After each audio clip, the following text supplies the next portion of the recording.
Saudara-saudaraku yang dikasihi dan diberkati Tuhan, mari kita berdoa untuk pemberitaan firman Tuhan. Mari berdoa. Hanya kepadamu Tuhan kami datang menyembah. Hanya kepadamu ya Tuhan kami bersyukur dan berterima kasih untuk kehidupan yang Engkau beri bagi kami. Sehingga di hari Minggu yang kudus ini ada persekutuan bersama, memuji dan memuliakan Tuhan, dan kami akan memahami firman-Mu di dalam Alkitab. Kami mohon kepadamu, beri hikmat-Mu bagi kami,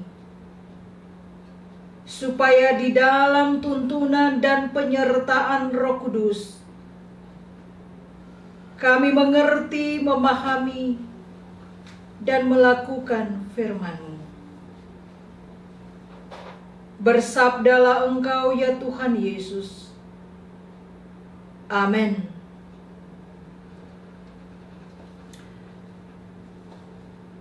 Pembacaan Alkitab kita terambil di dalam Injil Matius pasal 11. Ayatnya yang ke-28 sampai ayatnya yang ke-30. Begini bunyi firman Tuhan. Marilah kepadaku semua yang letih lesu dan berbeban berat. Aku akan memberi kelegaan kepadamu.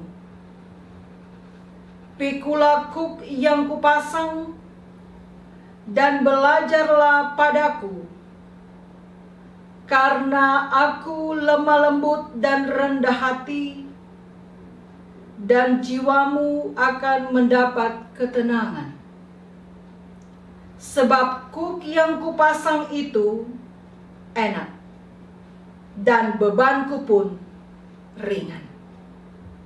Demikianlah pembacaan firman Tuhan di dalam Injil Matius 11 ayat 28 sampai ayat 30. Saudara-saudaraku yang kekasih di dalam Tuhan, kuk adalah palang kayu dengan jepitan yang memisahkan kedua binatang penarik, sehingga bersama-sama dapat menarik beban berat. Kuk yang adalah kayu dengan jepitan yang memisahkan kedua binatang penarik biasanya untuk membajak sawah. Seekor binatang yang memikul kuk terikat dengan binatang lainnya yang memikul kuk yang sama secara bersama-sama. Mereka akan bekerja sama untuk mengerjakan sesuatu dan memikul beban yang sama. Nah, saudara-saudaraku, kata firman Tuhan, pikulah kuk yang kupasang, berarti Dia, Yesus, yang akan memikul bersama dengan kita. Dia, Yesus, yang akan mengerjakan sesuatu dan memikul beban kita bersama. Nah, karena itu kata Yesus, belajarlah kepadaku. Belajarlah kepadaku berarti kita akan mengikuti langkah-langkah Yesus. Kalau Yesus ke kanan, maka kita harus ke kanan. Kalau Yesus ke kiri, kita harus ke kiri. Kalau Yesus berhenti, kita juga harus berhenti. Nah, saudara-saudaraku, kita tidak akan mungkin jatuh selama kita terikat satu bersama dengan Yesus. Saudara-saudaraku, kata Yesus lagi, aku ini lemah lembut. Aku ini rendah hati. Nah, saudara-saudaraku, Yesus adalah satu-satunya yang bisa kita percayai. Hanya Yesus satu-satunya yang sangat mengerti dan peduli dengan persoalan kita, dengan kesulitan yang kita alami. Hanya Yesus dengan kesabarannya, Dia akan menuntun kita sehingga kita mampu untuk menjalani kehidupan sekalipun dengan beban yang berat. Karena janji Tuhan, kita akan mencapai kelegaan dan ketenangan jiwa. Nah, saudara-saudaraku, untuk itu kita harus percaya sepenuhnya kepada Tuhan. Kita harus mempercayakan hidup kita sepenuhnya hanya kepadanya. Kita harus melakukan apa yang diajarkan Yesus. Kita harus berbuat sesuai yang dikehendakinya. Saudara-saudaraku, kuk juga dikatakan sebagai beban. Tetapi saudara-saudaraku, kuk yang dipasang oleh Tuhan itu jauh lebih ringan dari persoalan kehidupan kita. Karena itu saudara-saudaraku, kuk yang dipasangnya itu ringan. Ia tidak akan menambah beban kita. Tunduklah kepada Tuhan, maka Ia akan mengangkat beban kita. Yang paling penting adalah izinkan Tuhan mengambil alih, mengatur hidup kita, supaya kita mampu untuk menghadapi setiap beban kehidupan. Jangan kita mencoba berusaha memikul beban kita sendiri. Tetapi percaya bahwa Dia akan memberikan kuasa, Dia akan memampukan kita untuk menghadapi tantangan beban dalam kehidupan. Saudara-saudaraku yang kekasih di dalam Tuhan, Yesus juga adalah suatu pribadi yang memiliki kelemah lembutan dan rendah hati. Yesus adalah pribadi yang memiliki kelemah lembutan dan memiliki rendah hati. Tetapi Ia juga memiliki otoritas atas kehidupan ini. Ia mampu berbuat begitu banyak mujizat, dan Ia juga mampu memberikan ajaran, teguran, disiplin kepada kita.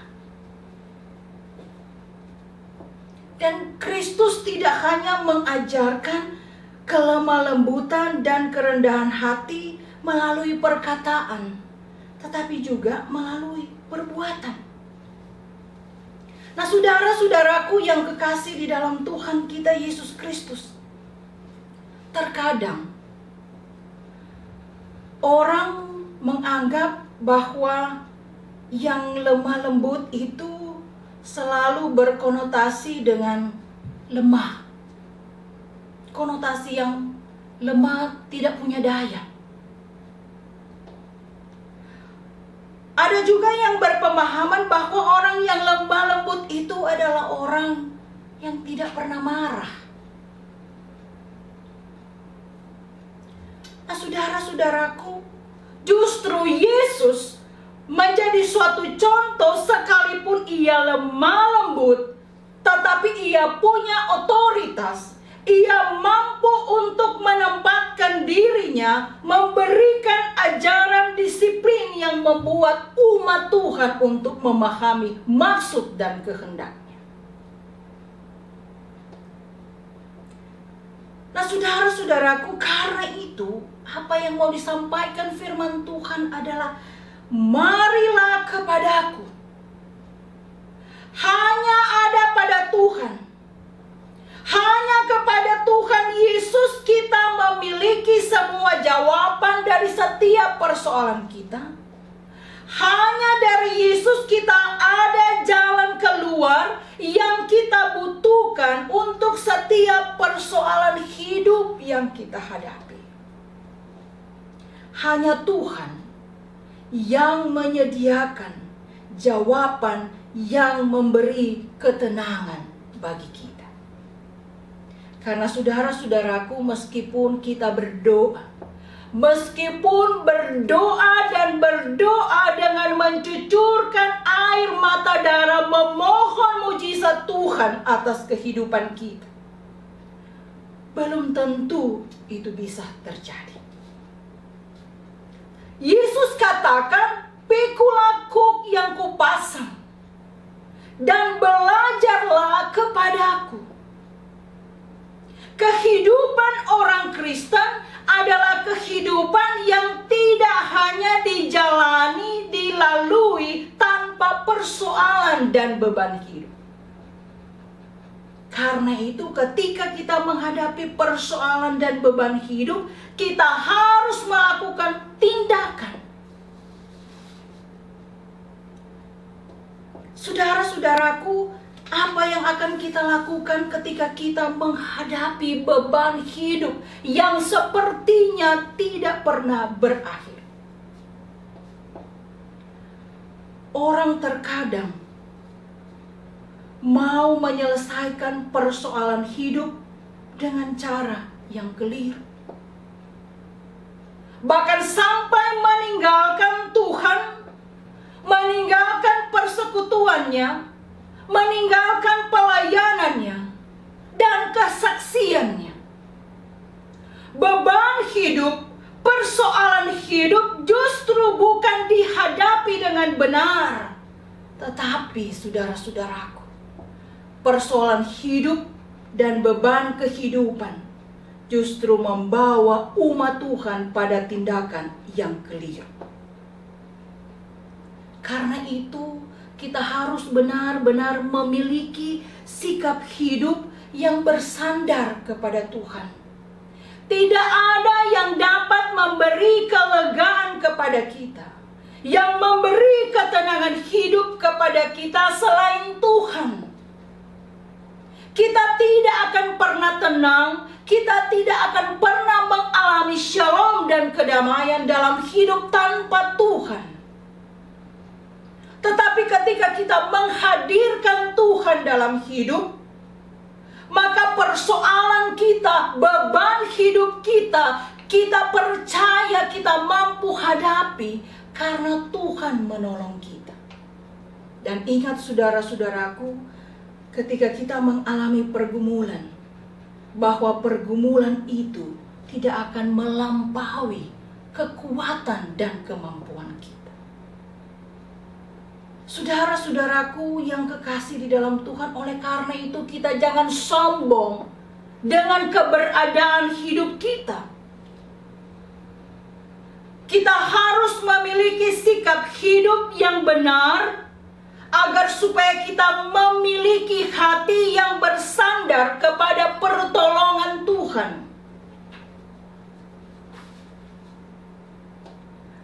Kita harus memiliki kerendahan hati. Terkadang saudara-saudaraku, kerendahan hati itu diidentikan dengan orang yang tidak berdaya. Barangkali kerendahan hati itu diidentikan dengan orang yang rendah dalam kehinaan.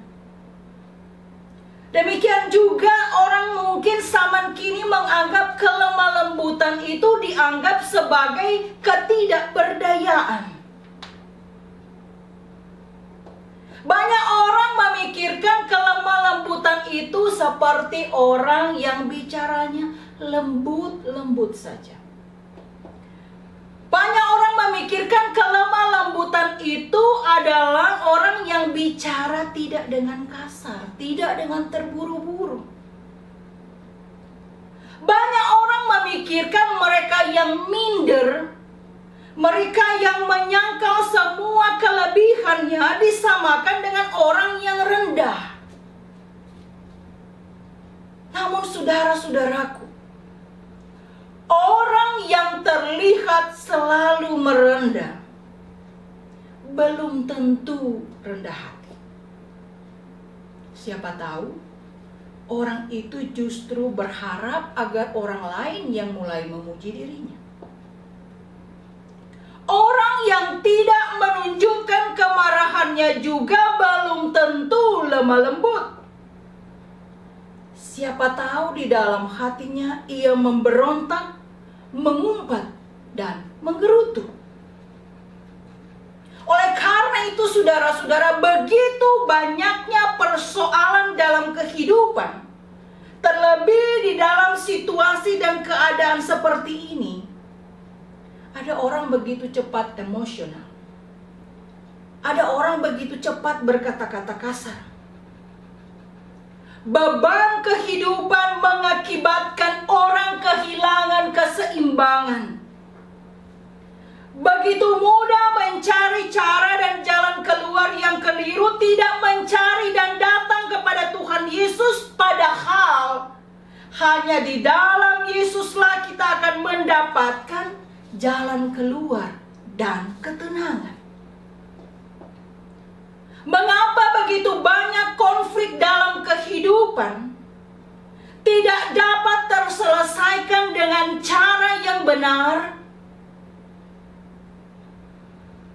Mengapa terjadi begitu banyak konflik yang sebenarnya tidak perlu menjadi konflik?